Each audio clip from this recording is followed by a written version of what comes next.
This is Bina Fund. Resist, Persist and Reimagine. A new era for African women's Political power. Welcome to Season 2 of Bina Fund's podcast, Resist, Persist, and Reimagine. A new era for African women's political power.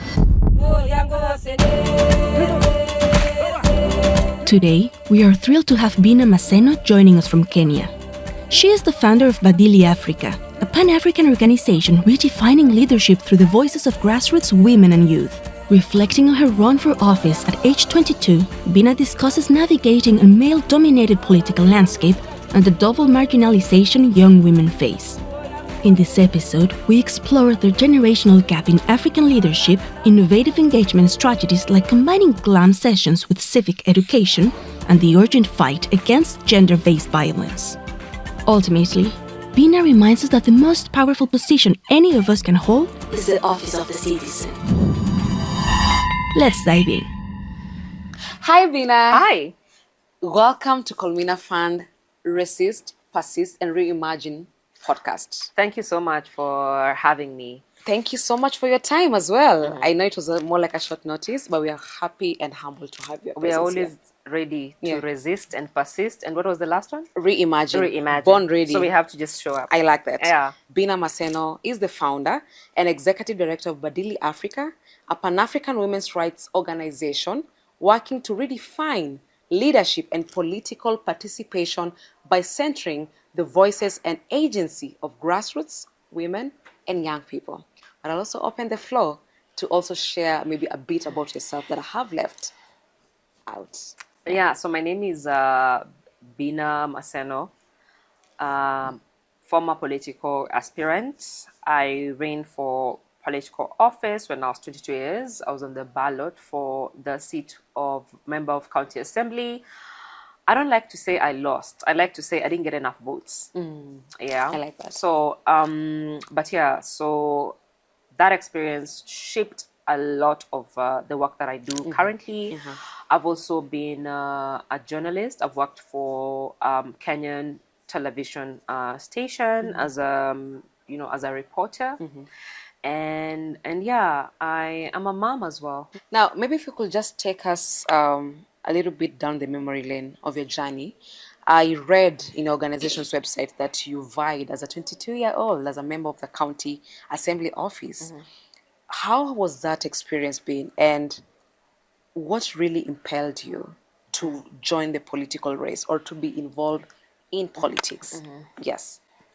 I think from the onset, I want to say that it's never easy running for political office. And I think in any country, and especially for a young person, and especially for a young woman, I always say that politics has a look, politics has a language, politics has a walking style, politics has a campaigning style, and it is male, it's not female.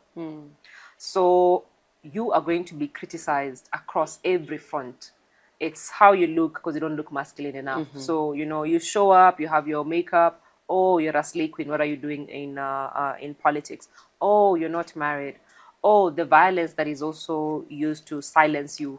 Ageism. Oh, you're too young, Oh, do you want to run for the women rep seat? Oh, we have affirmative seats for women. Why don't you run for that particular seat? It is you trying to fit in a political party where the face of the youth league is a young man and where the face of the women league is a senior woman. So you're going to the youth league, you're discussing issues pertaining young women. You're like, oh, no. Those issues, take them to the women league. You go to the women league, you're talking about, oh, we need to look at these particular issues because they particularly affect younger politicians and especially younger women. Oh, no. I think you need to go and take those issues to the youth league. So you find that, as a young female politician, you'll face double marginalization, even within the political parties themselves. And you'll find that even within the political party structures, it's very, very hard to find young people occupying very key positions, and very key decision-making position. But despite all that, I was just frustrated with the way things work in my community. And for me, running for political office presented a very good opportunity to be able to move the needle to some of the things that I saw were not going well, whether it's the healthcare situation in my community, whether it's the high crime rate, whether it's the infrastructure, whether it's the care work, the care burden that I would see in the community that is actually preventing women from spending enough time to, on personal development, spending enough time in their businesses, and wondering, why don't we even discuss care centers in our own community? Why is it not an agenda? It's gender-based violence, it's femicide. We don't even discuss safety that much when it comes to even the political manifestos that we see. And it's really, really makes me mad because, we have leaders who will campaign on everything else except safety for women. They'll campaign on everything else except ending gender-based violence. I always analyze political manifestos and I say,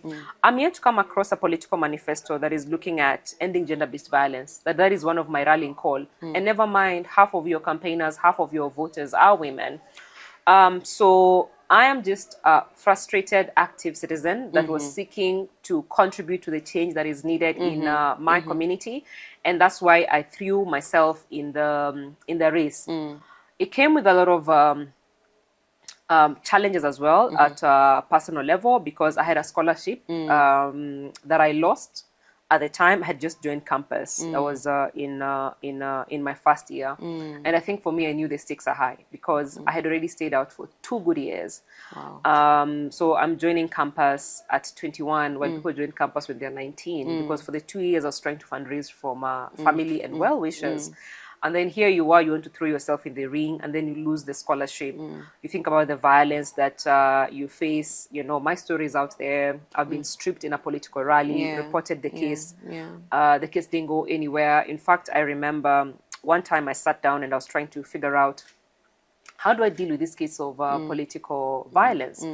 And I remember a certain male politician telling me that the problem was because I don't know how to show my capacity for violence. And I said, I can't respond with violence, And that just shows you how we have normalized violence in political spaces. And that's why even many a times you'll find even political parties do not have sexual harassment policies. So even if you're harassed within the political party, or you're harassed with a member that you're with within the same political party, there are no structures for addressing that particular matter. But it just shows you that normalization is also one of the biggest barriers in terms of why we don't engage meaningfully in politics. Yeah.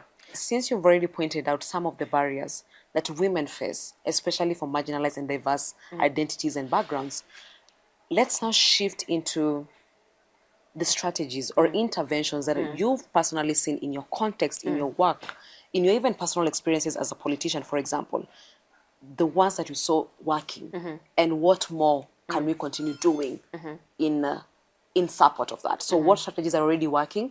Where do we need to do more of? Yeah. First of all, I want to say that we have great men and women who've gone ahead of us. And I always like acknowledging the fact that we stand on the shoulders of great matriarchs, especially, who might not have gotten enough credit for the work that they have done, who even during the liberation movement, they played a very huge role. But of course, you'll find the credit will go to the men. But they've done so much to pave the way for most of us who stepping into their shoes currently. And so I want to acknowledge that, I always say that I can't imagine how things were fighting for, right to protest when we didn't even have a constitution before 2010. Right now, like anytime we go to the streets, we're just like, oh, it's my right to protest. You're always quoting the constitution. But imagine before 2010, you couldn't quote most of these things, you see. And so that's why I want to acknowledge the people who even fought for our own constitution, because then that is the foundation upon which we stand on to fight for this right. So I just want to acknowledge that. And also say that when I lost the election, and after a year, I got the opportunity to go back to school. My mom's brother supported my education, and I was able to go back to campus. and finish my degree. And he also supported my campaigns, and I really want to acknowledge him for that, because not many people support you when you're young, especially when you're 22, so I really want to also appreciate my uncle Rogers for that. So when I went back to campus, I began taking stock of things that I saw during the campaign and things that we could improve on, including gaps. And one thing I did see is the fact that during political rallies, I rarely saw women, and especially younger women. Another thing that I did notice is even when you look at social media platforms, you'll rarely see younger women comment on political issues.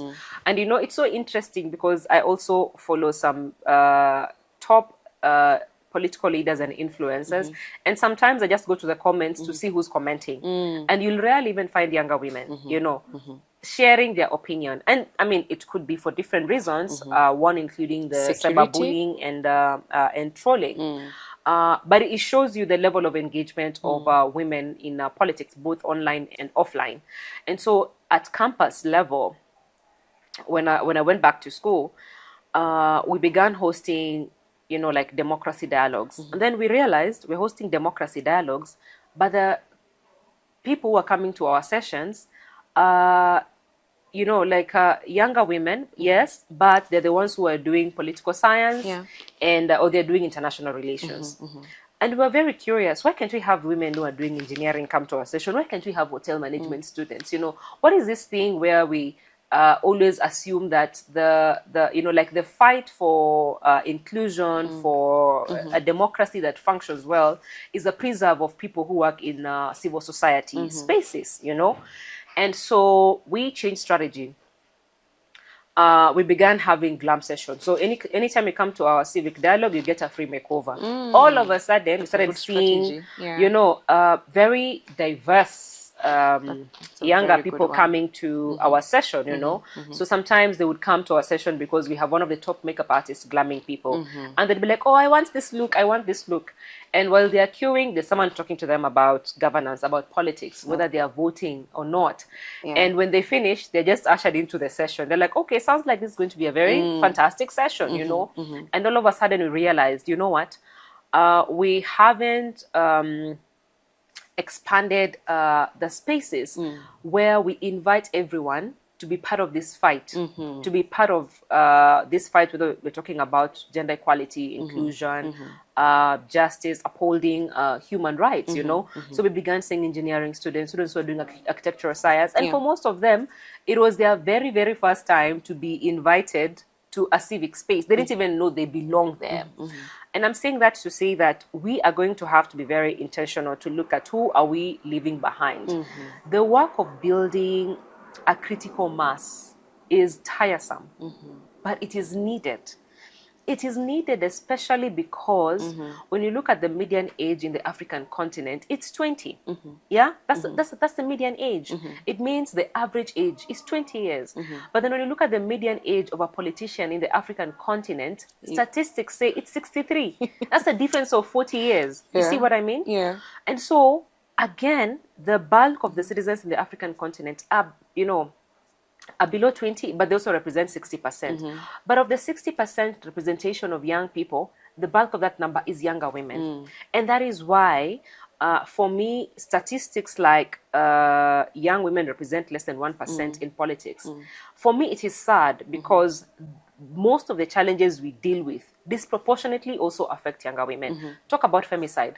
Majority of the young women who are being killed are either in universities or they're in the communities, marginalized, come from poor communities, even, wealthy communities, but majority of them are young women who are being killed, When you look at early pregnancy, when you look at early marriages, when you look at sex trafficking, who are being trafficked the most? It's young girls and young women. You see what I mean? So that's why I'm saying it's very, very important to track who we are leaving behind. And that's why for us, we're intentional in terms of building a critical mass of not only young women who can run for office, but also young women who can be strategists, young women who can be digital influencers, young women who can be community influencers, young women who understand how the ecosystem works, because all of us cannot run for office, For office, and the true. conversations we've been having today morning is how do we strengthen that infrastructure.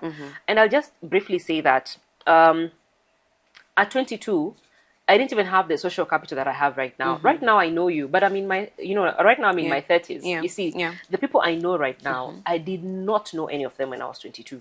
So even when you're thinking about, building and strengthening your ecosystem, many times it should just be your friends. You find you have very limited experience. Your pool of friends, either they are hustling or they're in campus. They can't even fund your, they can't even fund your campaign. Those ones who can be digital influencers are not even on those particular platforms. They're not even commenting on political issues. You see, so it's very, very important to always trace who we're leaving behind. Okay. And then maybe my other two additions would be, one thing I also did notice when I was running for office was how the women's informal cooperatives, the chamas that we are very popularly known to work with as Badili Africa, it was quite interesting seeing how they quickly become political networks during elections, how many politicians will enter the communities through these women networks, through these informal cooperatives, and quickly turn them into political networks for their campaign. But then you see, us not being able to tap into that particular space to set our agenda also has been a space that has been overlooked and ignored for such a long time. And it's important for us to right now figure out how do we come together and how do we leverage that particular space. Yeah. So gender-based violence as a topic and femicide, and we've seen how prevalent it is back home in Kenya. And especially in the past 2 years, the campaigns, the total shutdown KE and the likes, they've become a large part of this year's G20 summit in Johannesburg. And I'm curious to understand from your standing point as Badili Africa founder, in the work that you do in your context, how can African women show solidarity? How do we hold space for gender-based violence survivors? And maybe we could touch also more on some of the ways you and your colleagues, for instance, you've been able to work towards eradicating GBV and the likes. Yeah. I think for me, I want to say that, first of all, believe survivors. We always question survivors on every front. Where were you? Of course. What were you wearing? That part. Of course. Who were they with? You see, believe survivors. Yeah. And I'm saying that because I always see even how we report on matters gender-based violence, and that grieves my heart. It grieves my heart because even the way we talk about gender-based violence, it always places the burden on the victim. And I'll give you a very clear example. So there's a time I was watching our news, and it said that in a particular county, we had 3,000 teenage mothers. And for me, that was a very alarming statistic. Because for me, the moment I saw that, I was just like, oh my goodness, we have 3,000 rapists. That's exactly it. It's not 3,000, it's 3,000 rapists. But because they said 3,000 teenage mothers, the conversation after that on that particular panel was, what can we do? Oh, parents are not spending enough time at home with their children, their church, we are currently morally corrupt. You see, everything else except that we have 3,000 rapists in this county. Now, imagine if the framing was, we have 3,000 perpetrators or rapists in this county. First of all, you'd be so shocked. And the first thing is, oh my goodness, does it mean that even when you're in public transport, you'd be like, anyone next to me is a potential perpetrator? Because you know how you feel when you're just thinking that I live in a county or in a constituency where we have 3,000 perpetrators? Then the question would have been, why are we seeing such a spike in the number of perpetrators? Why don't we have them held accountable as perpetrators? How did we get there as perpetrators? What is it about these perpetrators, that they feel they have to assert their dominance this way, either through rape or through violence or through whichever means. That is what the conversation would have been. But because we reported it through the lens of the victim, yeah, so now we place the burden on either the caregivers of the, of the survivors, or we place the burden on the survivors. And sometimes it's even how we humanize the perpetrator. Again, I saw the story about the lady who was a medical student, a sixth year in campus, but that is in Kenya.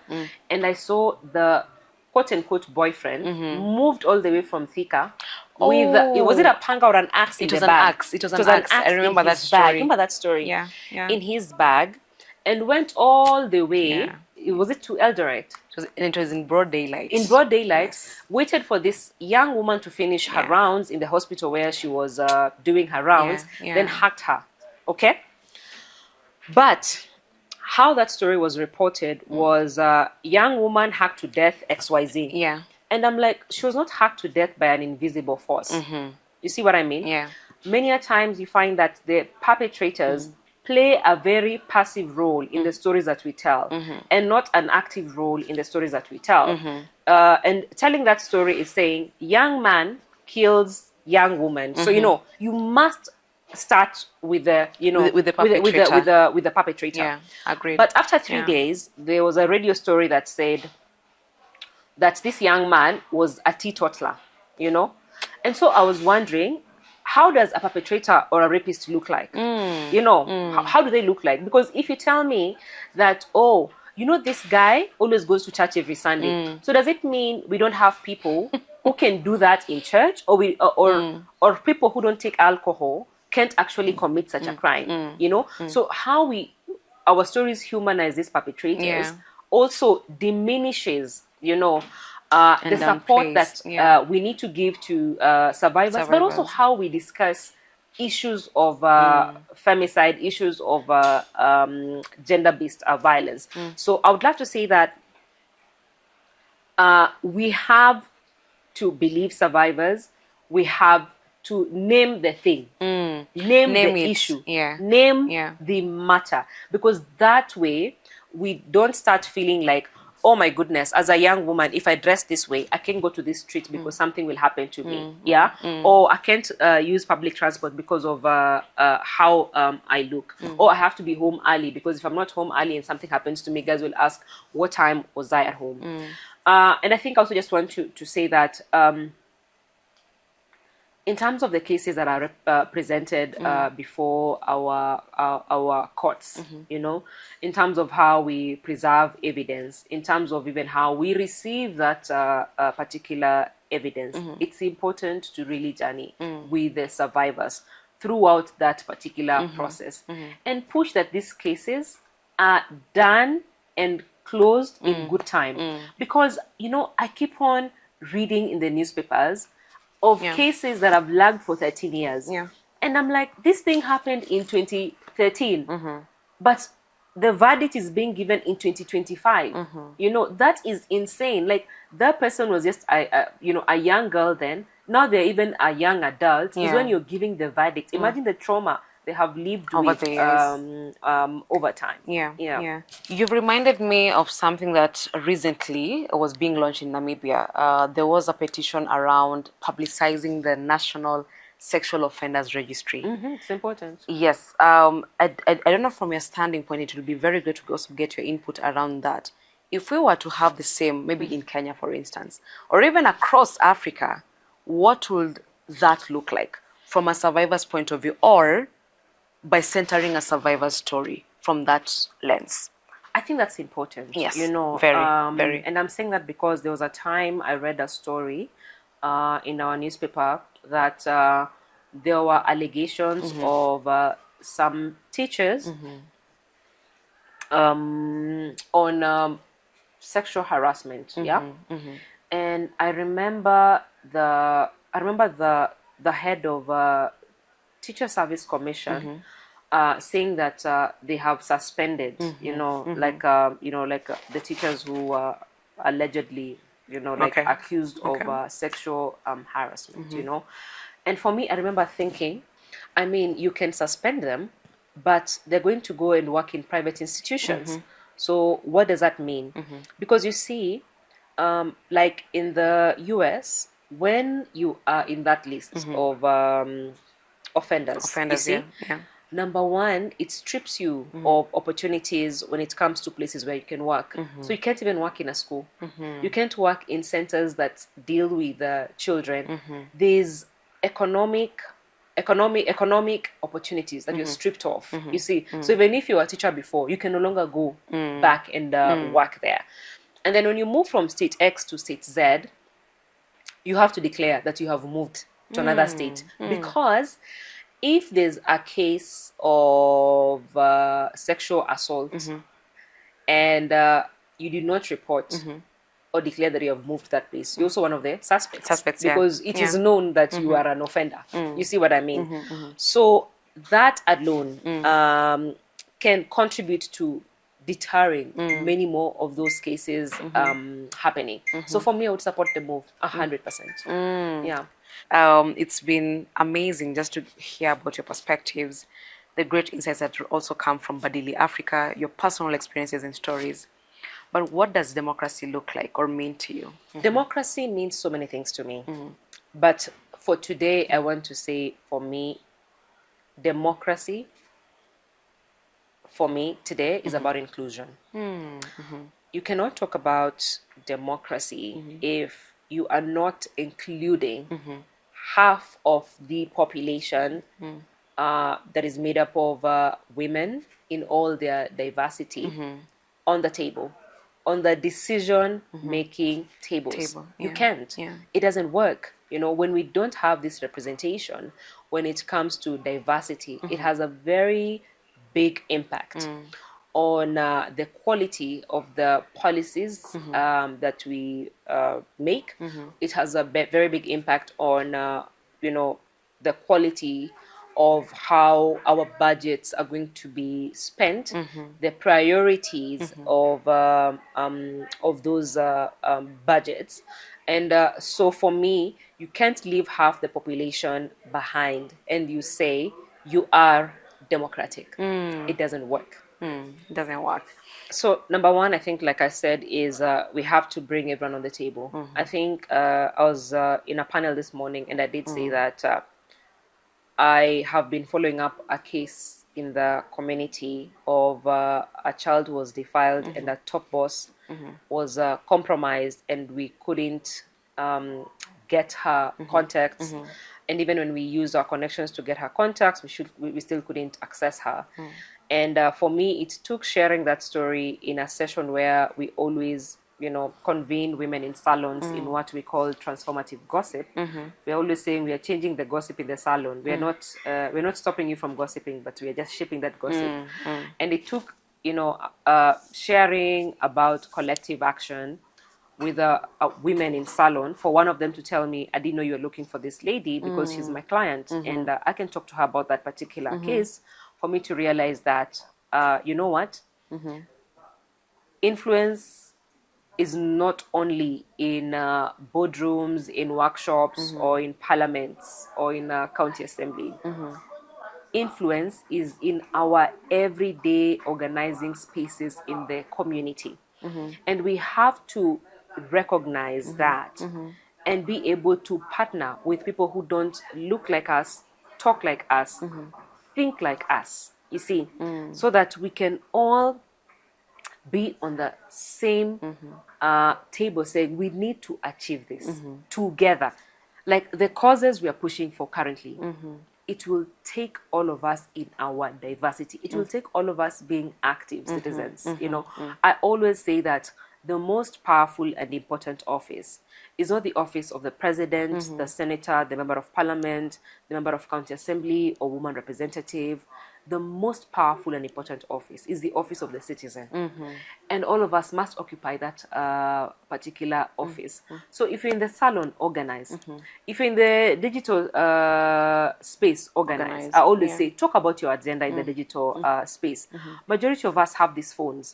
But even if you're on TikTok, how are you using your TikTok platform to push for a particular cause. You see what I mean? Yeah. Because even for most younger people, before you introduce your candidature to the people in the community, the most low cost effect, the cost effective platform is social media. That's why you're able to go in and introduce your candidature and say, this is what I want.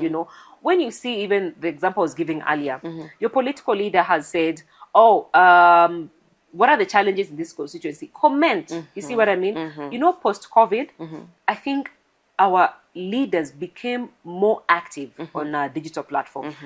It's rare to find a politician is not on any digital platform. They want to tell you this is what we are doing. And sometimes they will prioritize issues that don't even touch on what is unique to women and girls and children in the community. You'll literally see someone asking their residents, what next should I focus on? And guys will talk about roads, guys will talk about everything else, and no one is talking about, what about daycare centers for our women? Because women spend so much time. Women spend 4 hours taking care of their children. They could use this time and spend it in their businesses. They have to close their businesses to go and pick children from school. Then they have to close their business after work to go cook for the children.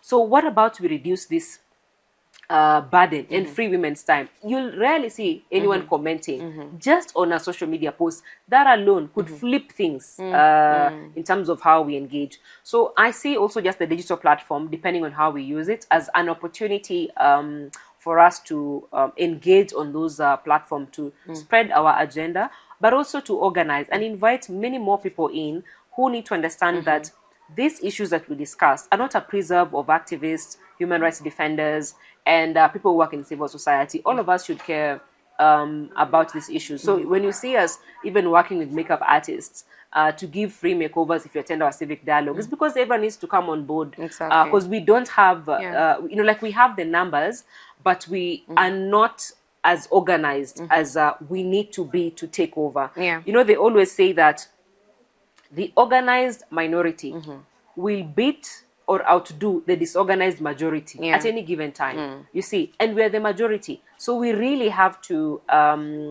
consolidate our numbers. Also now in collaboration, you see, you can't do everything by yourself. True. You see, so then how can we strengthen our collaboration, either between institutions, peer-to-peer collaboration, intergenerational dialogues, and intergenerational co-leadership? How can we lead together? You're not going to wish away all the senior politicians. You're not going to wish away all the older leaders. Sure. But then there's still an opportunity in working with senior progressive leaders, in working with the senior political leaders who are progressive, and there's something to learn from them. I think in the morning, Brian was talking about the experiences of the older activists, the older political leaders. There's something to still learn from them. So then how do we create these spaces that can allow for that level of cross-pollination? Yeah. It's been awesome having you here and also having you share your voice and your great, rich perspectives. Without saying so much, it's been awesome having you, Bina. And we're looking forward to engaging with you as we continue this conversation, even beyond G20. Yes. Here at the Culmina Fund Africa convening. Thank you so much. Ella. Thank you so much. And you guys are doing amazing work at Culmina. The future is in building political pipelines. Thank you. Resist, Persist and Reimagine. We've reached the end of our episode. We are thankful to our guest and our host Lilian Boothie for this insightful conversation about the present and future of politics for African women.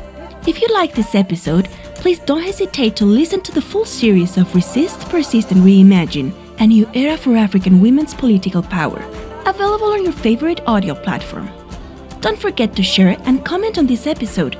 You can follow Culmina Fund's work on social media on Instagram, Facebook, LinkedIn, Blue Sky, and YouTube. Until next time, resist, Persist and Reimagine.